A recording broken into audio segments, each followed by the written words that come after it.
ओम नमो भगवते वासुदेवाय। ओम नमो भगवते वासुदेवाय। ओम नमो भगवते वासुदेवाय। हरे कृष्ण। तो भगवान यहाँ हम लोग पहले एक श्लोक ले लेते हैं जो 10वां श्लोक है। तो भगवान यहाँ कहते हैं, ये उद्धव गीता है, और भगवान यहाँ कह रहे हैं कि जीव को स्वयं के प्रयास से भगवान को प्राप्त करना बहुत ही कठिन है, बहुत ही, इट इज इम्पॉसिबल। तो हम अपने प्रयासों से परमात्मा का ज्ञान नहीं कर सकते। उसके लिए हमें किसी सहायक की आवश्यकता है जो हमसे पृथक हो। Like we say in English, out of the box. So हम लोग पूरा समय उसी ज्ञान के भीतर घूमते रहते हैं, और हमारा जो ज्ञान है वो भौतिक ज्ञान इतने सारे जन्मों के कारण कलमश हो चुका है। और जैसे कि एक मिरर के ऊपर, प्रभुपाद हमेशा कहते थे, जैसे कि एक दर्पण के ऊपर काफ़ी दिनों से धूल जमी हुई है और कोई एक आदमी हमको चाहिए जो आके उसे साफ कर सके, हमें वही गुरु की तलाश है। और प्राय कुछ लोग, आजकल ऐसी मूवीज़ भी बन गई हैं और आजकल बॉलीवुड में तो कुछ भी दिखा देते हैं, तो वो गुरु का खंडन करते हैं और कहते हैं कि भगवान को डायरेक्ट अप्रोच करना चाहिए, कोई बीच में एजेंट नहीं होना चाहिए। पर इसके ऊपर मुझे एक कथा आती है कि एक बहुत ही धनाढ्य व्यक्ति का पुत्र कहीं घूमने गया और वो उसका एक बहुत भयंकर एक्सीडेंट हो गया तो उसकी मेमोरी लॉस हो गया, याददाश्त चली गई, और वो भटक रहा था इधर उधर, उसे कुछ पता भी नहीं, और भीख मांग के वो अपना गुजारा कर रहा था। वो तो है बहुत धनाढ्य व्यक्ति का, उसके पास पूरा ऐश्वर्य है, लेकिन क्योंकि वो सब भूल गया है कि वो किसका पुत्र है, वो इधर उधर भटक रहा है। तो एक विद्वान व्यक्ति जो उन्हीं के गांव से, उन्हीं के टाउन से था, उनके नगर से था, वो उसे देखते हैं और देखते हैं, अरे ये तो वहाँ वो धनाढ्य व्यक्ति का पुत्र है। तो वो उसे हाथ में हाथ पकड़ के वो अपने पिता के पास ले जाते हैं। अब उसे कोई भीख मांगने की जरूरत नहीं है। अगर वो स्वतः चेष्टा करता, पूरा जीवन चेष्टा करता रहता, तो भी वो अपने पिता को प्राप्त नहीं कर सकता था। और जब तक वो अपने पिता को प्राप्त नहीं कर सकता था, वो कुछ भी धन ऐश्वर्य उसे नहीं मिलता था। लेकिन जैसे ही वो अपने पिता से मिला, उसका सारा धन, उसकी सारी परेशानी, उसके सारे प्रॉब्लम सॉल्व हो गए। तो इस तरह से हमें भी किसी एक गुरु की आवश्यकता है। और गुरु करने में अगर हम कहीं जाएंगे और हम किसी बैंक में जाएंगे या कभी एयरपोर्ट पे जाएंगे, तो हमें वहाँ पे देखा हुआ है कि इंफॉर्मेशन डेस्क। अब हम इंफॉर्मेशन डेस्क पे नहीं जाके हम कहीं और जाके पूछेंगे सहायता के लिए, और वो हमें मिसगाइड करेगा, तो इसमें एयरपोर्ट अथॉरिटी का गलती नहीं है, हमारा गलती है कि हमने गुरु ठीक से नहीं चुना। हमने हमारे को जो सूचना चाहिए उसका जो स्रोत है वो हमने प्रॉपर नहीं चुना। एक इसके ऊपर छोटा सा वृत्तांत है जो मेरे शिक्षा गुरु सर भौमा प्रभु हमेशा कहते हैं कि एक कुछ 300-400 साल 500 साल पहले सिंध के अंदर एक बहुत बड़े फकीर होके गए, ज्ञानी होके गए, जिनका नाम था दादू दयाल। बहुत बड़े ज्ञानी थे, बहुत बड़े फकीर थे।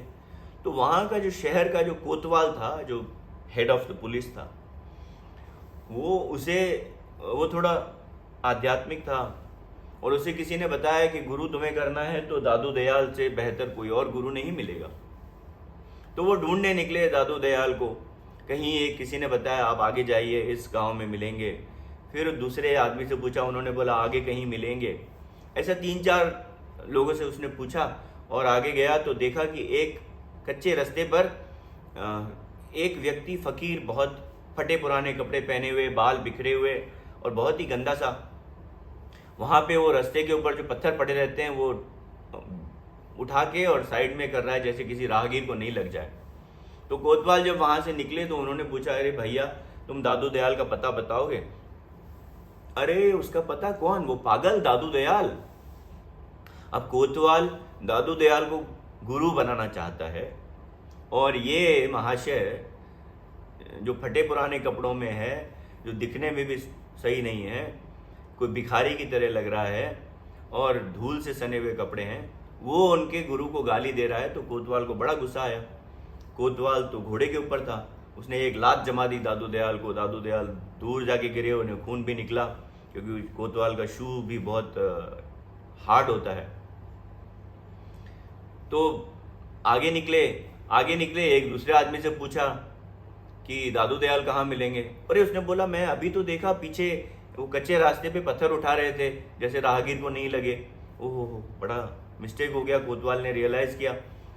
वो वापस गए और दादू दयाल के पास पहुंच के वहाँ उनके चरणों में गिर गए और बिलक बिलक के रोने लगे और कहने लगे कि मैं तो आपको लात मारा और अब तो आप मुझे अपना शिष्य बनाएंगे नहीं, मुझे तो आपको अपना गुरु बनाना था।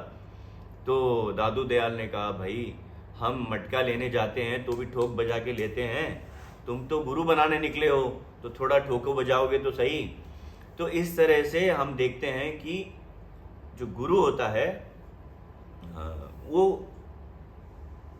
अपने अभिमान उसको नहीं होता है, स्वाभिमान उसको, अपने अभिमान नहीं होता है, उसको गुरूर नहीं होता है, और बड़ा ही कोमल होता है।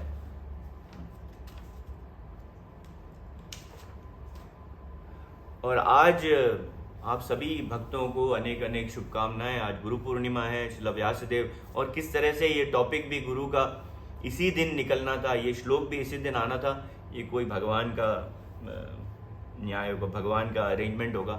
आई can not say about this anything, but Srila Vyasadeva ने हमारे लिए सारे ग्रंथों की रचना की, जिस तरह से हम, और श्रील व्यासदेव तो शक्त्यावेश अवतार हैं भगवान के, और वही हम परम गुरु हैं। हम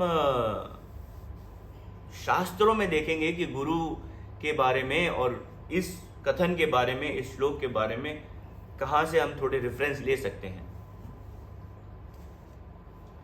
और सबसे पहले तो हमारे जो गुरु हैं वो परमात्मा है, चैत्य गुरु। भगवान का जब बलराम के रूप में पहला एक्सपेंशन है, तो वही हमारे गुरु हैं। और उसके बाद हम गुरु, डिफरेंट गुरुज, भिन्न भिन्न गुरु हम करते हैं। जब हमारी अभिलाषा गुरु करने की होती है तो भगवान ये देखते हुए, ऑल मर्सीफुल, परम दयालु भगवान हमारे ऊपर ये हमको गाइडेंस करते हैं कि किस तरह से हम एक सही गुरु का चयन कर सकें। जैसे कि प्रहलाद महाराज 5 साल के थे और वो निकल पड़े, ध्रुव 5 साल के थे, वो निकल पड़े और भगवान की खोज करने के लिए। और भगवान ने देखा ये तो जंगल में जा रहे हैं, तो उन्होंने नारद मुनि को भेजा ध्रुव को गाइड करने के लिए। तो इस तरह से हम देख सकते हैं कि हमारी उत्सुकता के ऊपर भगवान हमें गाइड करते हैं।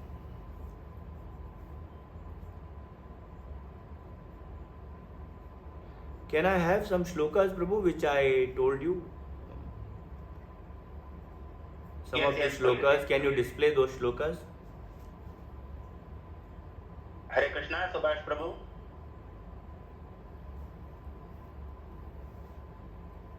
Prabhu, 1 minute. Prabhu is displaying. Yeah.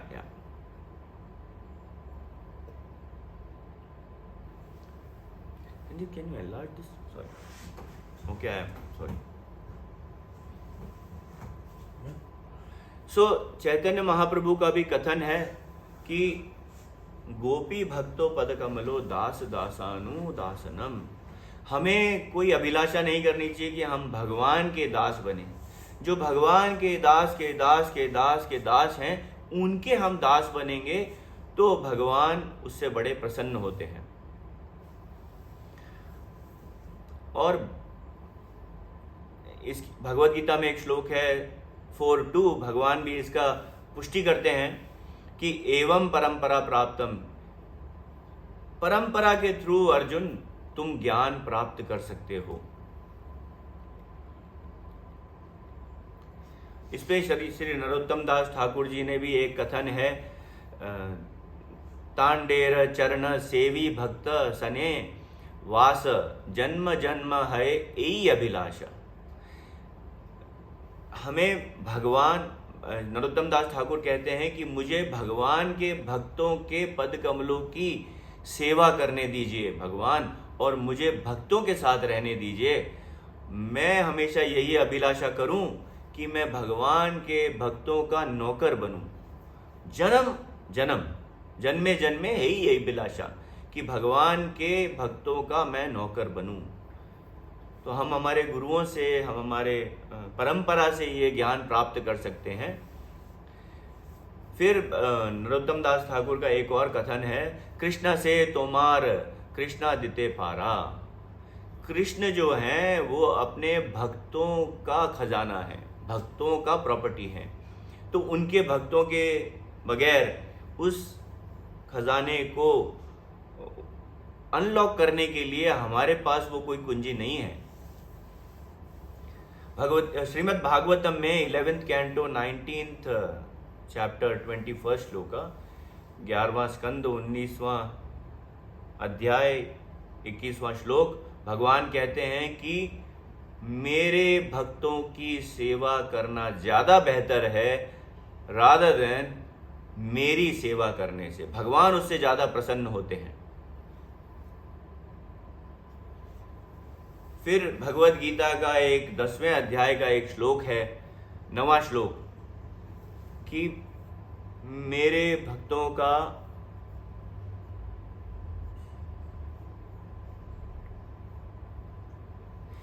मेरे शुद्ध भक्तों के विचार मुझ में वास करते हैं, उनके जीवन मेरी सेवा में अर्पित रहते हैं और वे एक दूसरे को ज्ञान प्रदान करते हैं तथा मेरे विषय में बातें करते हुए परम संतोष तथा आनंद का अनुभव करते हैं।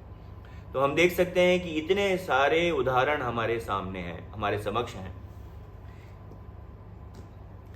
ठीक है, I have to run literally. Paramanand Prabhu, you are doing lot of injustice.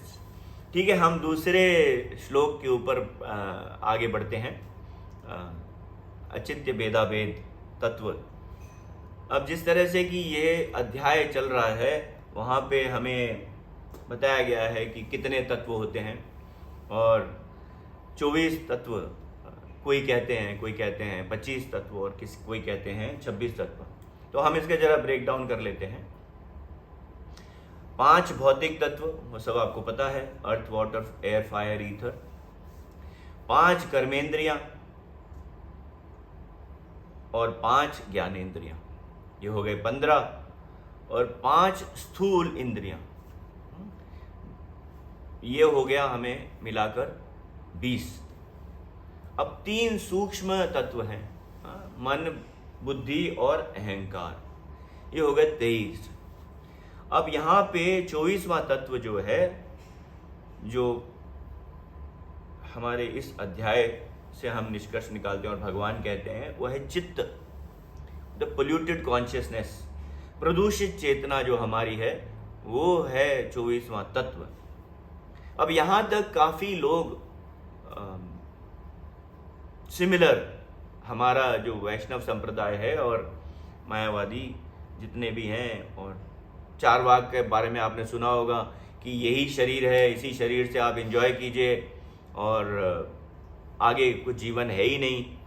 तो ये यहाँ तक 24 तत्व के अंदर हम सिमिलर हैं, वो और हम लोग सिमिलर सोचते हैं। अब 25वां तत्व आता है आत्मा। अब काफ़ी मायावादी जो हैं वहाँ 25वें तत्व आके रुक जाते हैं।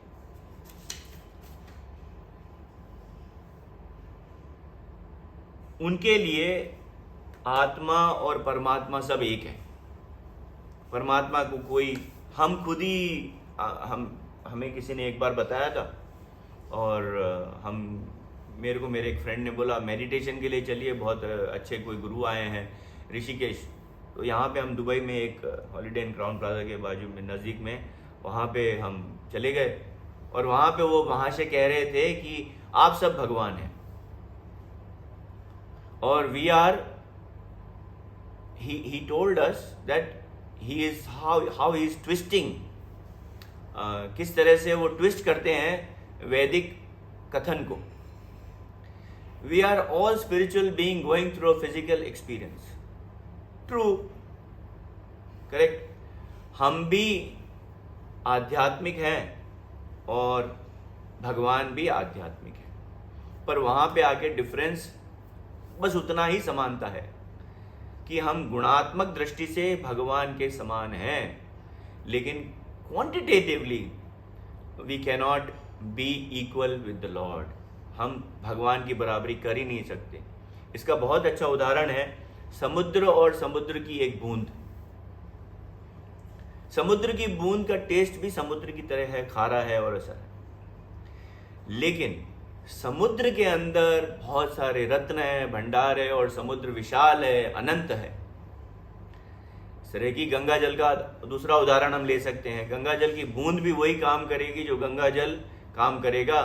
कोई आदमी मर रहा है, उसके मुंह में गंगा जल डालना है तो एक बूंद ही बस है, लेकिन गंगा अनंत है, कहाँ से चल रही है और कहाँ. तो quantitatively we cannot be one with the Lord.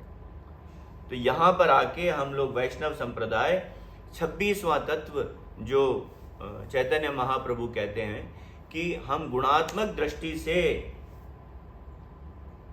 समान होते हुए भी मात्रात्मक दृष्टि से भिन्न है.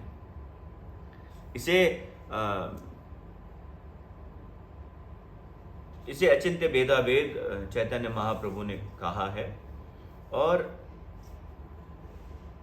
अगर हम सेम होते, ओके, प्रभुपाद जैसे कहते थे, एक बहुत ऑफ्ट कोटेड प्रभुपाद का एक स्टेटमेंट था, नित्यो नित्यानाम चेतनस चेतनानाम एको बहुनाम यो विददाति कामान. कथा उपनिषद से है ये 2:13 कि भगवान नित्य है, हमारा शरीर नित्य नहीं है, क्योंकि हम अपने आप को आइडेंटिफाई करते हैं, हमारी पहचान जो है वो शरीर बन चुका है. तो भगवान ही सिर्फ नित्य हैं, भगवान ही एक चेतना से परिपूर्ण है.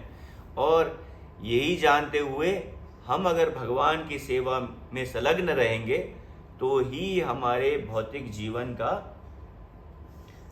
परम सफलता है. भगवान आत्माराम है, भगवान अपने आप में आनंद में है, पूर्णमिदम है. भगवान को हमारी कोई जरूरत नहीं है, हमें भगवान की आवश्यकता है. और भगवान को क्या आकर्षित कर, इस भौतिक जगत में भगवान को आकर्षित करने के लिए कुछ भी नहीं है. दुख दोषानुदर्शनम, दिस ये भौतिक जगत. लेकिन जो भक्त की अभिलाषा है भगवान को प्राप्त करने के लिए, यही एक परम भगवान को आकर्षित करती है. जैसे कि प्रभुपाद हमेशा कहते थे कि भगवान को प्राप्त करने के लिए क्या चाहिए, तत्र लौल्यम एक मूल्यम, कि तुम्हारी उत्सुकता, हमारी उत्सुकता जो है वही एक भगवान को प्राप्त करने का मूल्य है. और हम देखते हैं कि भगवान खुद यहाँ कहते हैं, मैं एक भगवत गीता का श्लोक है,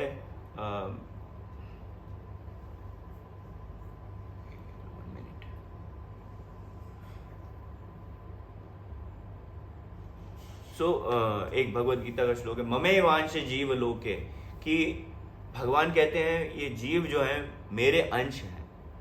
तो हम भगवान के अंश हैं जो भगवान से उद्भूत होते हैं. तो अगर भगवान से हम उद्भूत होते हैं तो भगवान से समान कैसे हो सकते हैं. इसका प्रयत्न करना भी वेस्ट है, वेस्ट ऑफ लाइफ. जन्म जन्म हम मृत्यु और जन्म के चक्कर में यहाँ फंसे हुए हैं, और वहाँ से हमें मुक्ति चाहिए. मुक्ति का द्वार मिल नहीं रहा है, तो हमें पता भी नहीं है. तो हमें भगवान की सहायता के बिना हम वहाँ से मुक्ति प्राप्त कर सकें, तो इस ये जो उद्धव गीता चल रहा है, इसके अगले चैप्टर में इसका कंक्लूजन भगवान उद्धव को बताते हैं कि भक्ति योग जो है यही एक जरिया है, यही एक माध्यम है मुझ तक पहुंचने के लिए। और भक्ति तो भक्त के अलावा किसी के पास होगी नहीं, भक्ति तो भगवान के पास भी नहीं है, भक्ति तो भक्त के पास है। तो हमें भक्त को अप्रोच करना पड़ेगा। So we'll keep switching between these two shlokas when we have to explain something, sorry. So हमें ये दो श्लोक इस तरह से मिश्रित हैं कि और भगवान के भक्त के बिना, इसके ऊपर एक बहुत अच्छी कथा है जो मुझे याद आ रही है कि एक धनाढ्य व्यक्ति का पुत्र था। उस धनाढ्य व्यक्ति ने अपने पुत्र को बहुत समझाने की कोशिश की कि वो सही रास्ते पर आ जाए, पर वो बड़ा पूरा समय पैसा गंवाने में और अय्याशी करने में अपना समय व्यतीत करता था, कुछ काम पे ध्यान नहीं देता था। और धनाढ्य व्यक्ति जो था वो बड़ा चिंतित था। तो एक दिन वो धनाढ्य व्यक्ति मर गया, लेकिन वो एक विल करके गया। उस विल में उसने ये लिखा कि मेरे मरने के बाद मेरी जो संपत्ति है उसका आधा, हाफ मेरे पुत्र को दिया जाए, उसका 1/4 जो है वो मेरे वाइफ को दिया जाए, मेरी पत्नी को दिया जाए, और 1/5 जो है मेरा जो एक सेवक है जिसने पूरा जीवन मेरी सेवा की है उसे दिया जाए। अब उन्होंने सारी संपत्ति का बंटवारा किया, लेकिन उनके पास 19 घोड़े थे। अब 19 घोड़ों को वह कहाँ से डिवाइड करेंगे, कैसे डिवाइड करेंगे? हाफ ऑफ 19 का आधा एक 9.5 है, तो 9.5 कैसे करेंगे? आधा घोड़े को तो नहीं काटेंगे। तो बड़ा परप्लेक्स थे, सारा गांव चिंतित था किस तरह से इसका बंटवारा किया जाए। तो एक बुद्धिमान व्यक्ति था, उन्होंने कहा कि यहाँ से दूर एक महात्मा रहते हैं, सिद्ध पुरुष रहते हैं, उन्हें बुला के लाइए। तो वो गए वहाँ सिद्ध पुरुष को बुलाने के लिए। वो सिद्ध पुरुष भी अपने घोड़े पर आया। तो वो घोड़े पर आया, जब उसने आया उसने कहा हाँ भाई क्या प्रॉब्लम है? तो अपना घोड़ा भी उसने 19 घोड़ों के साथ खड़ा कर दिया था। तो उन्होंने उसको बताया कि इस तरह से डिवाइड करना है। उन्होंने कहा ठीक है, मेरा घोड़ा भी वहाँ खड़ा है, अभी काउंट करो कितने हैं। तो 20 हैं। 20 हैं तो 10 इसके पुत्र को दे दीजिए, और 5 1/4 उसकी वाइफ को दे दीजिए, पत्नी को दे दीजिए, और 1/5 4 20 के 1/5 हो गए 4 वो इनके सेवक को दे दीजिए, और मेरा घोड़ा मुझे वापस कर दीजिए। तो इस तरह से हम देख सकते हैं कि भगवान के भक्त के बिना हमें कोई सहायता नहीं मिल सकती है। और वो 20वां घोड़ा क्या है? वो भगवान का नाम है। गोपी भक्त पद कमलो दास दासानु दासनम, यही भक्ति का उच्च। हम थोड़े श्लोक देख लेंगे जो मैंने कुछ रेफरेंस के लिए निकाले थे। भगवत गीता का 15वां श्लोक है, 15वें अध्याय का। प्रभु कैन यू डिस्प्ले इट?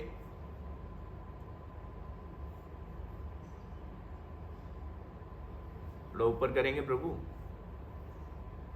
मैं प्रत्येक जीव के हृदय में आसीन हूं, और मुझसे ही स्मृति, ज्ञान तथा विस्मृति है। मैं ही वेदों के द्वारा जानने योग्य हूँ। निसंदेह मैं वेदांत का संकलन करता तथा समस्त वेदों का जानने वाला हूँ। हम तो वेदों को नहीं जानते हैं, हमें भगवान से स्मृति, ज्ञान तथा विस्मृति मिलती है। हम भगवान कहते हैं मैं प्रत्येक जीव के हृदय में आसीन हूँ, तो हम कैसे भगवान से समान हो सकते हैं? इस तरह से हम भौतिकवादी जीवों के इस मायावादी का इस तरह से खंडन कर सकते हैं जब वो कहते हैं कि 25वां तत्व ही सब कुछ है और 26वां तत्व है ही नहीं। One more, I think so, Prahlad Maharaj, yeah. Srimad Bhagavatam 7:9-42, if you can display it, Prabhu.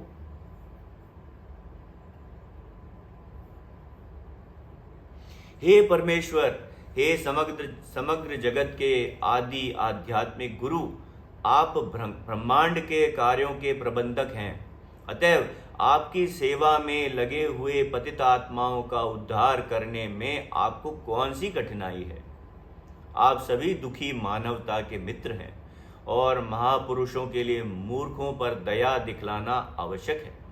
अतः मैं सोचता हूँ कि आप हम जैसे मनुष्यों पर अहेतुकी कृपा प्रदर्शित करेंगे जो आपकी सेवा में लगे हुए हैं।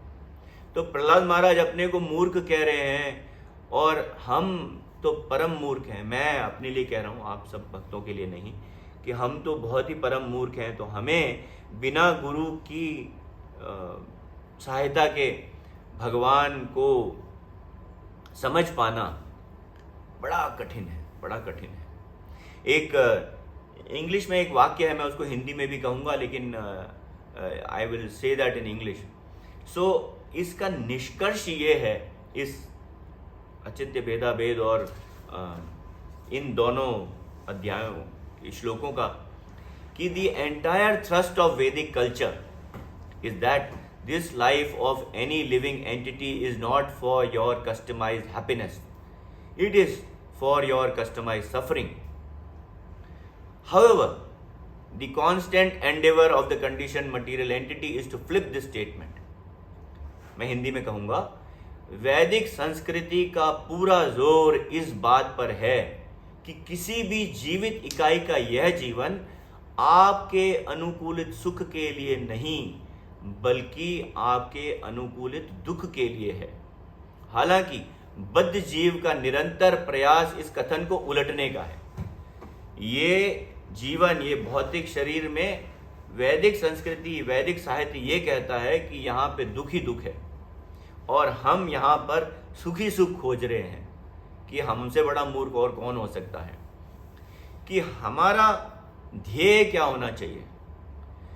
हमारा ध्येय होना चाहिए कि हम समझ सकें कि हम ये भौतिक शरीर हैं और इस दुख में जिस हम फंसे हुए हैं, बद्ध जीव हम फंसे हुए हैं, जन्म मृत्यु जरा व्याधि में फंसे हुए हैं, उससे कैसे बाहर निकलें।